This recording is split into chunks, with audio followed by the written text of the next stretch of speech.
তাল্হা ভাইয়ের কথাগুলো শুনে চোখের পানি বেরিয়ে গেছে। যারা এসএসসি পরীক্ষার্থী তারা এই ভিডিওটা দেখো, আমার বিশ্বাস তোমাদের চোখটা পানি বেরিয়ে যাবো তাল্হা ভাইয়ের কথা শুনে।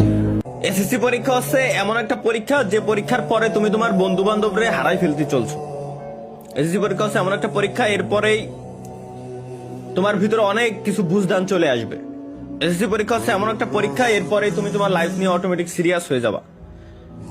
এসএসসি পরীক্ষা হচ্ছে এমন একটা পরীক্ষা যে পরীক্ষার পর তুমি এখন যেমন হাসি খুশি হাসি খেলে বেড়াচ্ছ, এরপরে দেখবো অটোমেটিক তোমার মাথায় কিছু না কিছু চলে আসছে যে আব্বুর কাছ থেকে আর টাকা নেওয়া যাবে না, নিজের কিছু একটা করতে হবে, নিজের কোনো কাজ করতে হবে।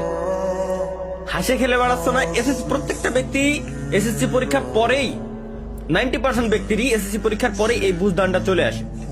কারো একটু বেশি সময় লাগে, কারো একটু আগে আসে, কিন্তু বেশিরভাগ টাইমে এসএসসি পরীক্ষার পরে আসে। সুতরাং ভাইয়া হাসি খেলে বেড়াচ্ছ এখন, এই লাইফটা এনজয় করতেছো, এটা কিন্তু শেষ সময়। পড়ালেখাটা ভালোভাবে করো। এই এসএসসির রেজাল্টের উপর ডিপেন্ড করে বাকি সবকিছু হয়।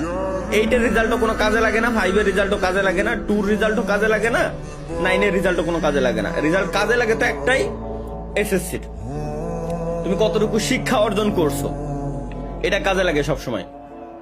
বুঝতে পারছো আশা করি। এবং শিক্ষার সঙ্গে কখনো তোমার জব সেক্টরে মেলাবা না যে তোমার ভালো রেজাল্ট করলে ভালো একটা জব পাবা। বাদ দাও, এরকম জব করিই না, কোনো দরকার নাই। শিক্ষাটা হচ্ছে এমন একটা জিনিস, তুমি পরীক্ষায় ফেল করো সমস্যা নাই, কিন্তু শিক্ষা অর্জন করো, জ্ঞান অর্জন করো। জব টোটালি আলাদা সেক্টর, এখানে এক্সপিরিয়েন্সের মূল্য আছে, শিক্ষার মূল্য দেয় না, এক্সপিরিয়েন্সের মূল্য দেয়, বুঝছো? এই আমিও কিন্তু আমাদের অফিসে আমি যখন ইন্টারভিউ নেওয়ার সময় তার রেজাল্টটা দেখি, জাস্ট হচ্ছে রেজাল্টের উপর কি ডিপেন্ড করে, রেজাল্টের উপর ডিপেন্ড করে জাস্ট এতটুকুই যে সে কতটুকু শিক্ষিত এবং সে কেমন বুঝে, এইটুকুই, এছাড়া আর কিছুই না।